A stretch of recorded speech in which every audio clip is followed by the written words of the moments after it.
Hello friends, welcome to our channel NS education. NS education YouTube চ্যানেলে তোমাদের প্রত্যেককে স্বাগত জানাই। এই মুহূর্তের গুরুত্বপূর্ণ আপডেট প্রাইমারি শিক্ষক নিয়োগ মামলাকে কেন্দ্র করে আজকেই আর কিছুক্ষণের মধ্যেই কলকাতা হাইকোর্টে উঠতে চলেছে দুটি গুরুত্বপূর্ণ মামলা। আজকেই কিন্তু এই দুটি গুরুত্বপূর্ণ মামলার জাজমেন্ট বা শুনানি হওয়ার প্রবল সম্ভাবনা রয়েছে কলকাতা হাইকোর্টে। তো সেই দুটি মামলা আজকে আমি তোমাদের সামনে তুলে ধরবো।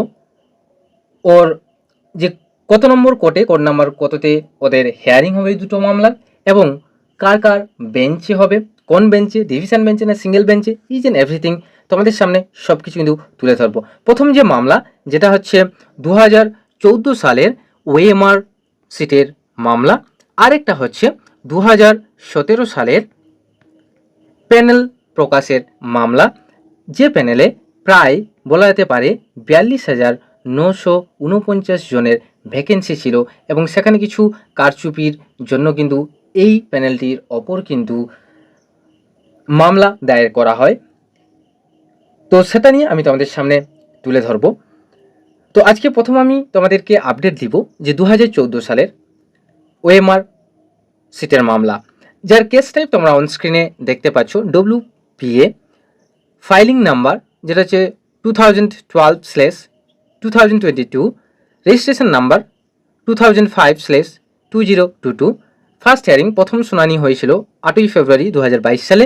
নেক্সট হিয়ারিং ডেট মানে আজকেই রয়েছে 30 এপ্রিল 2024। স্টেজ অফ কেস যেটা টু বি মেনশনে রয়েছে, এবং তোমাদেরকে বলে দিই এটা হচ্ছে সিঙ্গেল বেঞ্চই রয়েছে। কার সিঙ্গেল বেঞ্চ? জাস্টিস রাজশেখর মান্থার সিঙ্গেল বেঞ্চে ওই 2014 যে ওএমআর সিটের যে মামলা, সেটা কিন্তু আজকেই শুনানি হবে রাজশেখর মান্থার যে সিঙ্গেল বেঞ্চে। এবং কোড নাম্বার কততে? কোড নাম্বার 13-এ রয়েছে। কোড নাম্বার 13-এ কিন্তু লাইভ হিয়ারিং হবে এই মামলার। আর যেটা হচ্ছে ওটা টু বি মেনশন করা রয়েছে, এবং ফার্স্ট লিস্টে রয়েছে, লিস্ট নাম্বার ফার্স্টেই রয়েছে, প্রথমেই রয়েছে, যেটা কিন্তু কালকে 10:30টার মধ্যে 10:30 থেকে 10:45-এর মধ্যে কিন্তু ওই মামলাটির হিয়ারিং হয়ে যেতে পারে, যে হিয়ারিং হওয়ার কিন্তু প্রবল সম্ভাবনা রয়েছে। এখানকার যে পিটিশনার রয়েছে শান্তনু সিট অ্যান্ড আদার্স, যার অ্যাডভোকেট রয়েছে পিটিশনারের তরফ থেকে দিব্যেন্দু চ্যাটার্জি, অ্যান্ড রেসপন্ডেন্ট রয়েছে state of West Bengal and others. তো এখানে এই যে 2014 সালের বিভিন্ন ক্যান ফাইল করা হয়েছে, অনেকগুলা ক্যান ফাইল রয়েছে, এবং তাছাড়া যে ফাইলিং নাম্বারও অনেকগুলা করা হয়েছে, তোমরা অন স্ক্রিনে দেখতে পাচ্ছ। তাছাড়া যে লাস্ট জাজমেন্ট হয়েছিল, কিন্তু জাস্ট লাস্ট জাজমেন্টের যে অর্ডার কপিটা বেরিয়ে এসেছিলো সেটা হচ্ছে 22শে এপ্রিল কিন্তু বেরিয়ে এসেছিলো, ঠিক আছে? হ্যাঁ, 22শে এপ্রিল কিন্তু বেরিয়ে এসেছিলো লাস্ট জাজমেন্ট। এবার অর্ডার ডেট অনেকগুলাও দেওয়া রয়েছে, সেখানে কিন্তু কোনোরকমভাবে কমপ্লিটলি একটা পুরোপুরি অর্ডার আসেনি। তো আজকে আপডেট পেলে সেটা 2014 যে ওএমআরের যে আপডেটটা যখন পেয়ে যাব, তখন আমি তোমাদের সামনে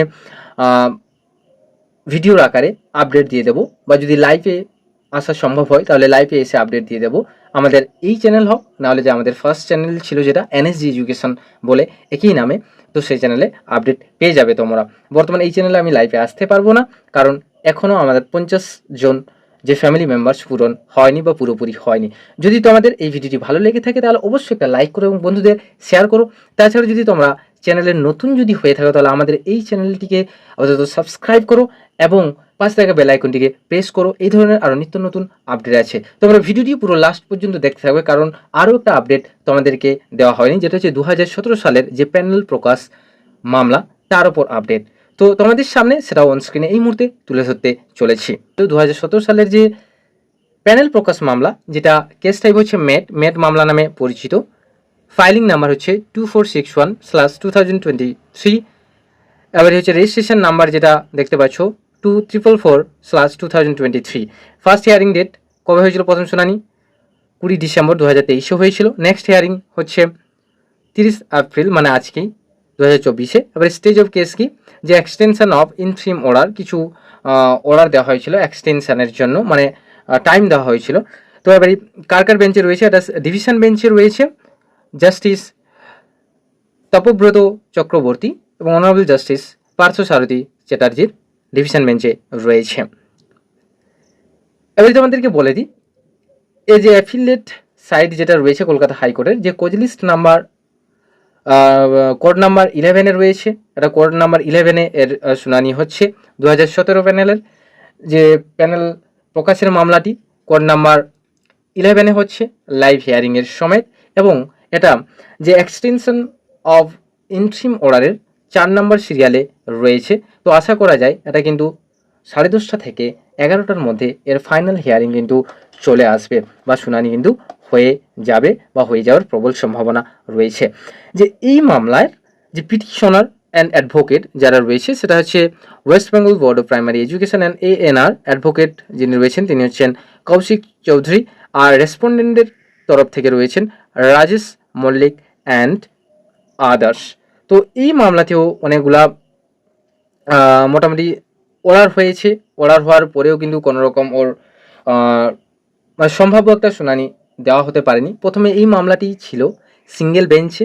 সিঙ্গেল বেঞ্চ থেকে যখন বলা হয় যে 2017 সালের যে প্যানেলটাকে প্রকাশ করতে, তখন কিন্তু এটা চ্যালেঞ্জ করা হয়, চ্যালেঞ্জ করে ডিভিশন বেঞ্চে যাওয়া হয়। ডিভিশন বেঞ্চের যে রায় আসে সেটাকেও চ্যালেঞ্জ করা হয়, চ্যালেঞ্জ করার ফলে সেটা ডিভিশন বেঞ্চে আবার স্টে হিসেবে, পুরো প্যানেলটাই স্টে হিসেবে রয়ে গেছে, স্থগিত হিসেবে রয়ে গেছে।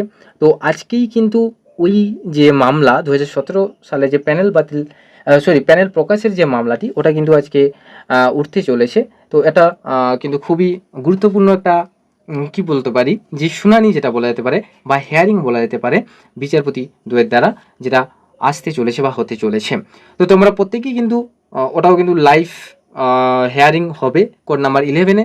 তো তোমরা প্রত্যেকেই কিন্তু ওই লাইভ হেয়ারিংটা দেখতে থাকো, শুনতে থাকো। তাছাড়া আমাদের চ্যানেলের সঙ্গে যুক্ত থাকো, সেটাও আমি তোমাদেরকে একটা ভিডিওর আকারে কিন্তু এই মুহূর্তে আমি দিয়ে দেবো ভিডিওর আকারে। নেক্সট যখন আমি আপডেট আসবে আমার কাছে এই ম্যাটারটাকে নিয়ে, তখন কিন্তু আমি এই মেট মামলাটিকে নিয়ে তখন কিন্তু আমি তোমাদের সামনে তুলে ধরবো পুরোপুরি ইন ডিটেলসে এভরিথিং সব কিছুই। তো আশা করি আজকে টোটাল 2টো মামলার যে সিরিয়াল নাম্বার, কত নাম্বার কোর্টে উঠতে পারে এবং কোন কোন বেঞ্চে এটা উঠবে, মামলাটি হেয়ারিং হবে, তো সব কিছু তোমরা অন স্ক্রিনে জানতে পারলে, শুনতে পারলে। যদি ভালো লেগে থাকে ভিডিওটি অবশ্যই লাইক করো এবং বন্ধুদের পাশে শেয়ার করো। আর তাছাড়া যদি তোমার কোনোরকমভাবে মন্তব্য থাকে বা জিজ্ঞাসা থাকে, তাহলে অবশ্যই কমেন্ট সেকশানে এসে কমেন্ট দাও, যেটা হতে চলেছে এই ভিডিওর কিন্তু ফার্স্ট কমেন্ট বা তোমার মন্তব্য। আর যদি চ্যানেলে নতুন হয়ে থাকে তাহলে অবশ্যই চ্যানেলটিকে সাবস্ক্রাইব করো এবং পাশে থাকা বেল আইকনটিকে প্রেস করো, যাতে এই ধরনের নিত্য নতুন আরও আপডেট পেতে পারো। সো আজকে এই পর্যন্ত। Thank you for watching, thank you for listening, have a nice day, tata, bye by.